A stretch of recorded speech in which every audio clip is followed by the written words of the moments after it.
Copenhagen, 1843. In the twilight of the evening air, a man stood still and gazed. The stars shined brighter through the blackened clouds.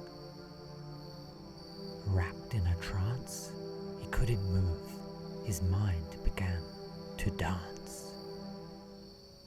So full of light, so full of innocence, the beauty of nature's delight appeared to him. Take care, my beautiful stranger. Across the street, a lady taking one step closer. She gracefully climbed down from the carriage's heights. The man tiptoed back into the shadows. The dance was set in motion. He knew every move. But for God's sake, don't leap, I beg you. It is very dark. I shall not disturb you. I am simply going to stand under this streetlight. Then you will be unable to see me. And invariably, one is embarrassed only to the degree that one is seen. But invariably, one is seen only to the degree that one sees. Therefore, out of concern for the servant, who perhaps will not be able to withstand such a leap, out of concern for the silk dress, also out of concern for the lace fringes, out of concern for me, let this tiny foot, whose daintiness I have already admired, let it try itself in the world.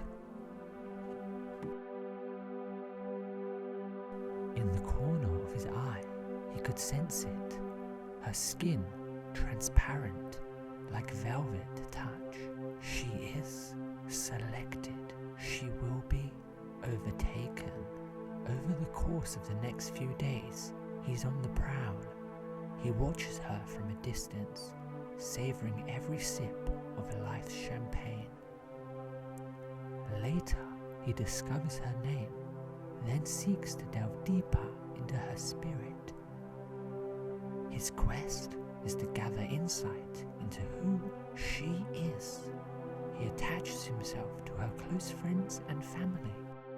He does this by writing poetic letters to her on the nature of love and the erotic. In person, he retreats, allowing him to play with her imagination, so that she will know all the powers of erotic love, its turbulent thoughts, its passion, what longing is, and hope, creating a paradox within her mind. Once he conquers the power of the woman's mind, he conquers the nature of creation, the erotic, the life force from which perverse purity is born. As he eloquently states, "She was beautiful by nature. I thank you, marvelous nature. Like a mother, you have watched over her. Thank you for your solitude. Unspoiled she was." He is now finished, ready to begin his new conquest in love. He declares, when a girl has given away everything, she is weak, she has lost everything. For in a man, innocence is a negative element, but in a woman, it is the substance of her being. Now all resistance is impossible, and to love is beautiful, only as long as resistance is present. As soon as it ceases, love is weakness and habit.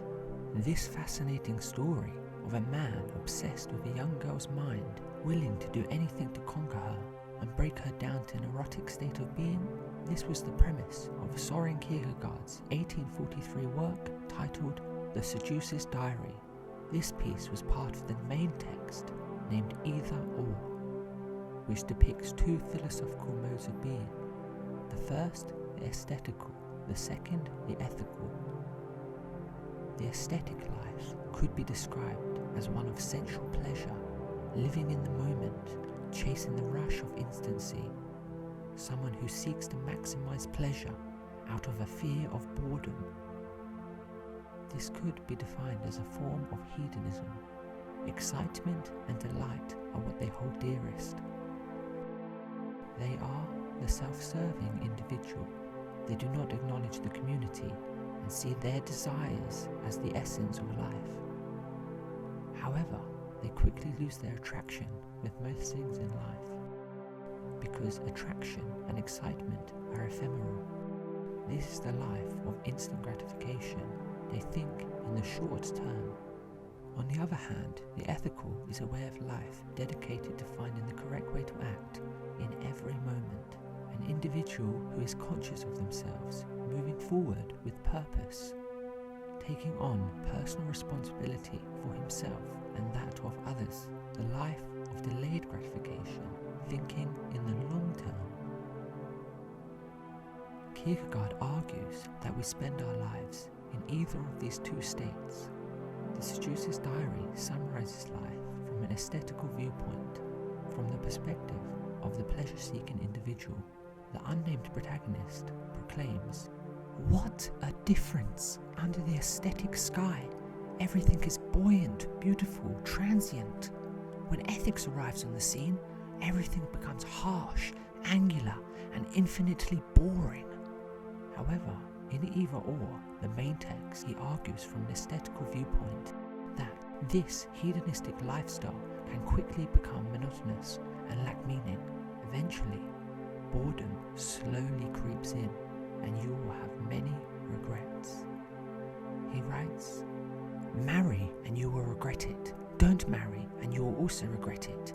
Marry or don't marry, you will regret it either way. Laugh at the world's foolishness, you will regret it. Weep over it, you will regret that too. Laugh at the world's foolishness or weep over it, you will regret both. Believe a woman, you will regret it. Believe her not, you will also regret it. Hang yourself, you will regret it. Do not hang yourself, you will regret that too. Hang yourself or don't hang yourself, you will regret it either way. Whether you hang yourself or do not hang yourself, you will regret both. This, gentlemen, is the essence of all of philosophy." To summarize, it's a case of either or. Now you must decide.